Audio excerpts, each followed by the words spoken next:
Rajim. Bismillahirrahmanirrahim. Starting with the name of Almighty Allah, who is the most merciful and the most beneficent. Assalamu alaikum to all students of English 101. Today we have to start lesson number 10. So before starting lesson number 10, I would like to tell that जो हमारा channel है video short notes, आप लोग इस channel को subscribe कर दें और साथ जो बेल आइकन आप लोगों से प्रेस कर दें ताकि हमारे चैनल में अपलोड होने वाले तमाम सब्जेक्ट्स के तमाम शॉर्ट लेक्चर्स आपको इजीली मिल सकें। सो फर्स्ट ऑफ ऑल आप देख लेते हैं कि आज का जो हमारा लेसन है उसमें हम लोगों ने क्या करना है या वो किसके अबाउट है। सबसे पहले लेसन नंबर 10 है और लेसन का जो मेन टॉपिक है वो है कि वर्ड्स फॉर्म, ठीक है, यानी कि वर्ड फॉर्म यानी कि आप लफ्ज़ बनाना भी कह सकते हो और इसके बाद आप जिसको मोस्टली कहते हैं फॉर्म्स ऑफ द वर्ड, जैसे कि आप कहते हो first form, second form, third form.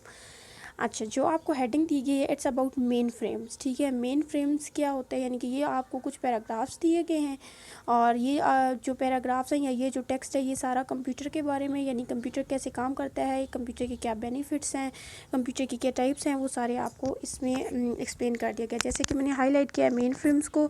Main frames क्या होता है कि as they are referred to the field of computer science, यानी मेन फ्रेम किसकी तरफ रेफर करते हैं, कंप्यूटर की फील्ड होती है। Are those computer system found in computer installation process, यानी जब कंप्यूटर में इंस्टॉलेशन का प्रोसेस जारी होता है तो ये तब उसमें काम करती है। इमेंस अमाउंट ऑफ डाटा, यानी कि जब क्या करते हैं कि जब कंप्यूटर में इमेंस अमाउंट बहुत ज़्यादा डेटा को इंस्टॉल किया जाता है तो तब वहाँ पे मेन फ्रेम रोल प्ले करती है। फिर इसके बाद जो आपके पास टाइप्स कंप्यूटर की लिखी हुई है वो लिखी हुई है डिजिटल एंड एनालॉग कंप्यूटर। आपके पास दो टाइप्स होते हैं, द डिजिटल कंप्यूटर और द जनरल पर्पस।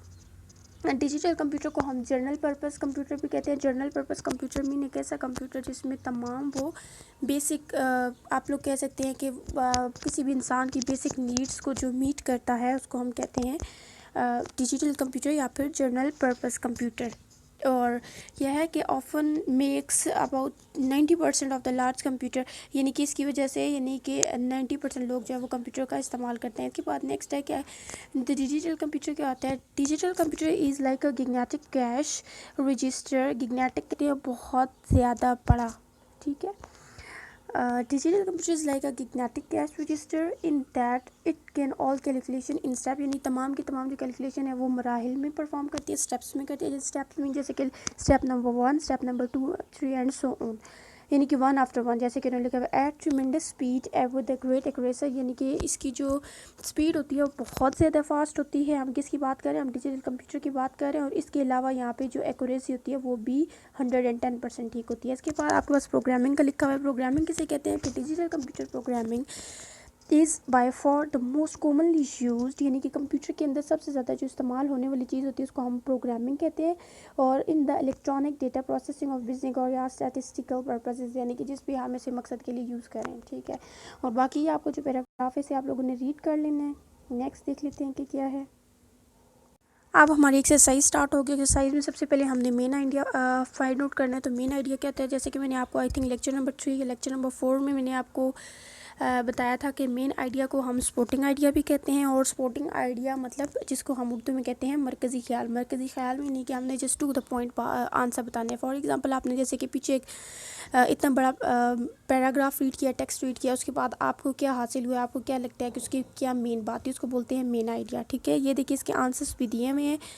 और सबसे पहले क्या है कि computer hybrids are combination of digital and computer analogue computer, ये भी ठीक है, ठीक है। Digital computer are use more than any type of computer, सबसे ज़्यादा जो है वो डिजिटल किसी भी और टाइप के एज अ कंपैरिजन सबसे ज़्यादा डिजिटल कंप्यूटर यूज़ होता है। इसके बाद है there are 3 types of mainframes. और इसके बाद है analogue computers can do more varied work the digital और द हाइब्रिड कंप्यूटर, यानी कि सबसे ज़्यादा जो कि आप कह लें कि जो तब्दील होते हैं ना काम में, सबसे ज़्यादा तब्दीली होती है वो किस में होती है, वो एनालॉग कंप्यूटर्स में होती है। नेक्स्ट हमारे पास है अंडरस्टैंडिंग द पैसेज। पैसेज को अंडरस्टैंड कर लिए। पैसेज को अंडरस्टैंड करने के बाद क्या करना है कि ये हमने बतानी है कि कौन सी इसमें से हमें कुछ स्टेटमेंट 10 स्टेटमेंट दी गई हैं और बतानी है कि इसमें से कौन सी स्टेटमेंट ट्रू है, कौन सी फॉल्स है।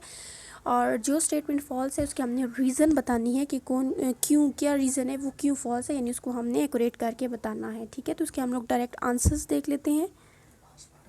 अच्छा जी, ये देख लें, ये आप लिखे हुए हैं आंसर्स, ठीक है। तो इसमें हमारी कौन कौन सी इसमें स्टेटमेंट फॉल्स है। स्टेटमेंट नंबर 1 जो थी वो फॉल्स थी।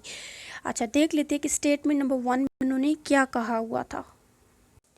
स्टेटमेंट नंबर 1 में वो कह रहे हैं अ main frame is a type of computer, यानी मेन फ्रेम एक इस किस्म का कंप्यूटर होता है that can sit on the top of a desk, यानी कि आपको कहाँ पर बैठना पड़ता है कि यानी कि उसके सामने एक डेस्क रखना पड़ता है और वहाँ पर बैठ के आपको काम करना पड़ता है। ठीक है, तो ये आपकी स्टेटमेंट है फॉल्स। क्यों फॉल्स है उसके रीज़न देख लेते हैं। लिखा हुआ है main frame is a type of computer that can sit on the top of a desk. फिर नेक्स्ट जो है वो नेक्स्ट स्टेटमेंट हमारी ट्रू है, 3 भी ट्रू है। इसके बाद जो फॉल्स स्टेटमेंट है, स्टेटमेंट नंबर 4 जो है वो फॉल्स है।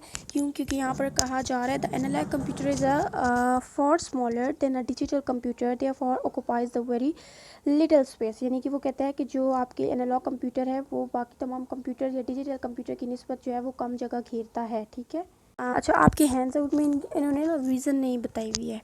ठीक है, जस्ट उन्होंने ट्रू एंड फॉल्स बताया हुआ है, तो हम लोग भी जस्ट वही देख लेते हैं।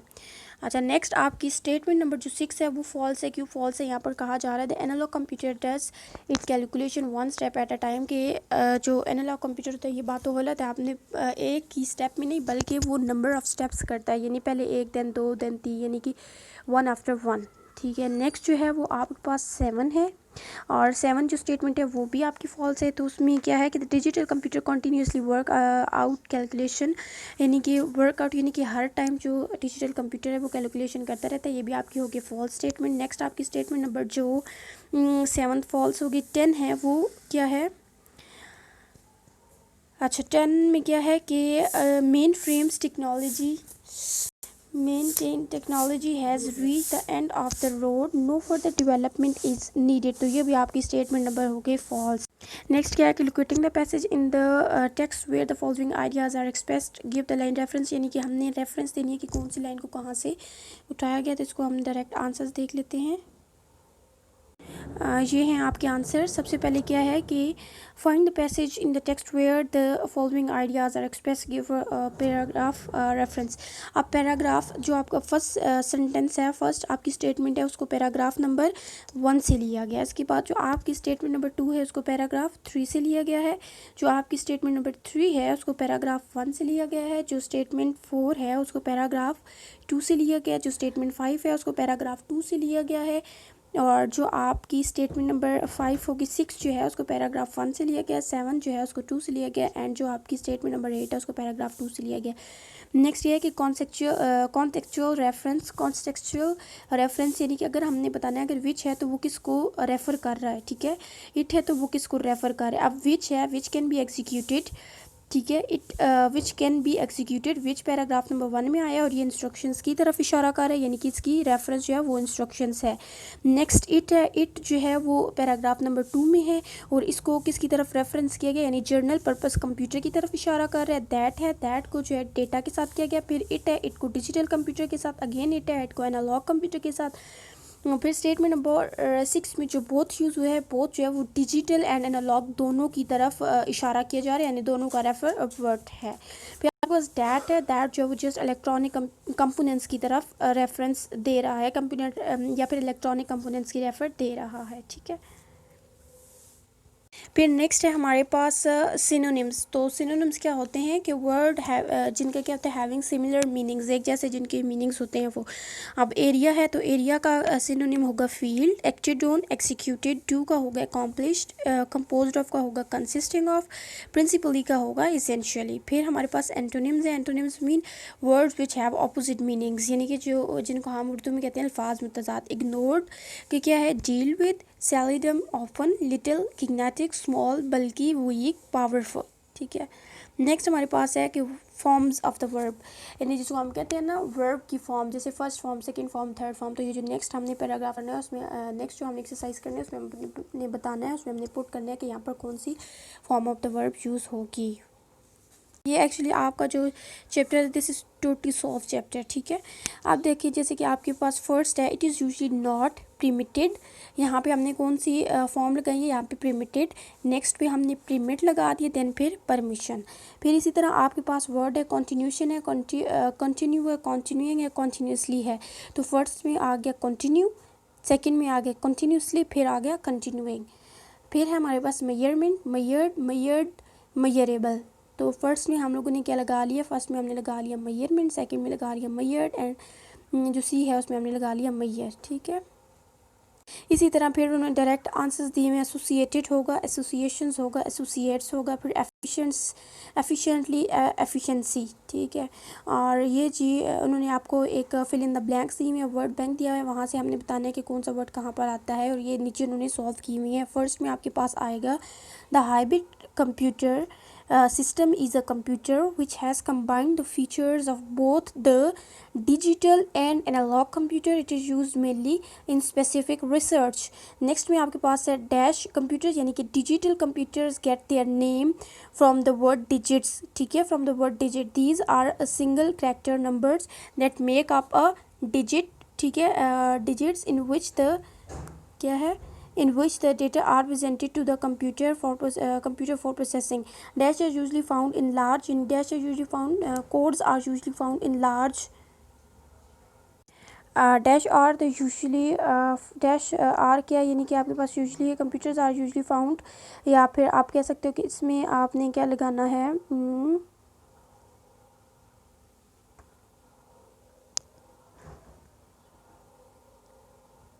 digits are usually found in the codes. Next आपके पास है the most commonly use language of, सबसे ज़्यादा जो कोड की लैंग्वेज यूज़ की जाती है इन द कम्युनिटी इज़, सबसे ज़्यादा जो डिजिट्स की लैंग्वेज है उसको कोड में किया जाता है। तो ये जो आपको चैप्टर था ये टोटली आपका सॉल्व चैप्टर था। This was just your exercise based lesson, ठीक है। आपकी प्रैक्टिस के लिए इस चैप्टर को डिज़ाइन किया गया है। इसमें मेन आइडिया जो आपको पहले अपने लेसन नंबर 3 में मैंने आपको करवा दिया था, मेन आइडिया किसे कहते हैं, और इसके अलावा सिनोनिम्स है, एंटोनिम्स है, जो हम पिछले 4 लेक्चर्स में बहुत चीज़ें रिपीट कर रहे हैं। इसका आपने रीड कर लेना है, अगर कोई आपको वर्ड मुश्किल लगे उसको डिक्शनरी से कंसल्ट कर लेना है। फर्दर अगर पेपर के पॉइंट ऑफ व्यू से देखा जाए तो क्या होगा कि ये जो आपको जस्ट आइडिया होना चाहिए कि सिनोनिम्स कैसे होते हैं, एंटोनिम्स कैसे होते हैं, और मेन आइडिया कैसे फाइंड आउट करते हैं। That's it. I hope so आपको चैप्टर की समझ आ गई होगी। अगर कुछ समझ नहीं आए तो आप थ्रू कमेंट मुझसे पूछ सकते हैं, अपना फीडबैक लाजमी दीजिएगा। Thank you so much. अल्लाह हाफिज़।